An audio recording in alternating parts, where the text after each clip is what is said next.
દેશના સૌથી ચર્ચિત ચૂંટણી રણનીતિકાર સ્ટ્રેટેજિસ્ટ તરીકે ઓળખાતા પ્રશાંત કિશોર હવે રાજકારણના મેદાનમાં પોતે જ વિજેતા બન્યા છે।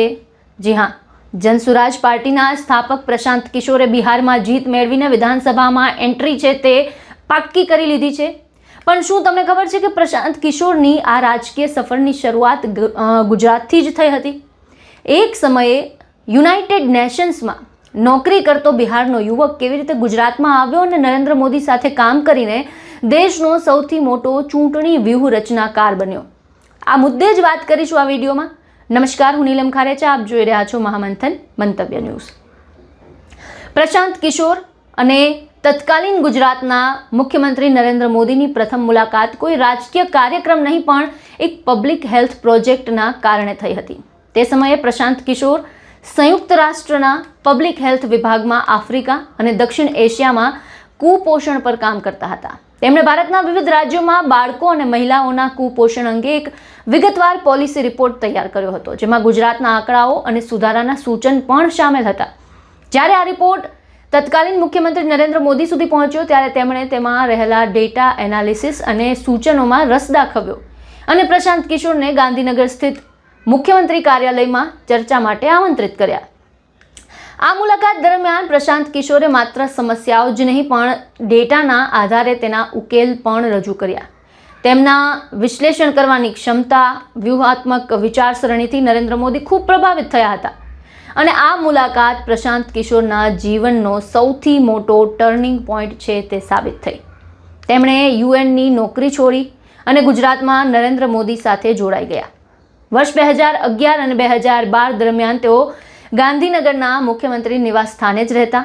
અહીંથી જ તેમણે 2012ની ગુજરાત વિધાનસભાની ચૂંટણી અને ત્યારબાદ 2014ની લોકસભાની ચૂંટણી માટે બ્રાન્ડિંગ, કમ્યુનિકેશન અને ચૂંટણી વ્યૂહરચના તૈયાર કરવામાં ખૂબ જ મહત્વની ભૂમિકા ભજવી।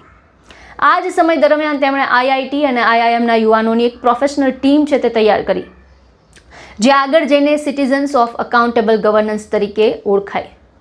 આ ટીમે ભાજપના હાઈટેક ચૂંટણી પ્રચારને એક નવી જ ઓળખ આપી અને ભારતીય ચૂંટણી પ્રચારની શૈલીમાં એક મોટો બદલાવ લાવ્યો।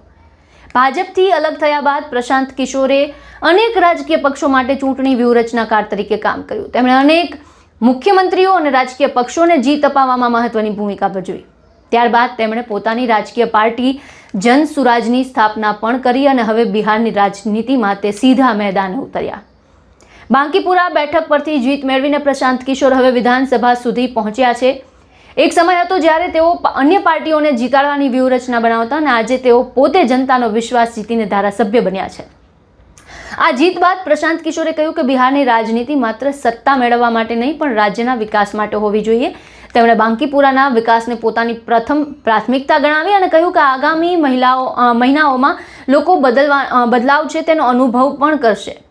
યુનાઇટેડ નેશન્સના અધિકારીથી લઈને નરેન્દ્ર મોદીના ચૂંટણી વ્યૂહરચનાકાર અને ત્યાંથી દેશના સૌથી ચર્ચિત પોલિટિકલ સ્ટ્રેટેજિસ્ટ, હવે આ આખી સફળ રાજકારણી તરીકે બિહાર વિધાનસભામાં પહોંચેલા પ્રશાંત કિશોરની સફર છે તે ખરેખર અનોખી રહી છે અને આ સફરનો સૌથી મહત્વનો અધ્યાય તેમનો ગુજરાત સાથે જોડાયેલો છે, જ્યાંથી તેમના રાજકીય જીવનને નવી દિશા મળી હતી। તો પ્રશાંત કિશોરની આ આખી રાજકીય સફરને લઈને આપના શું વિચાર છે અમને કમેન્ટ બોક્સમાં જણાવો અને તમામ ન્યૂઝ અપડેટ માટે અમારી સાથે જોડાયેલા રહો। નમસ્કાર।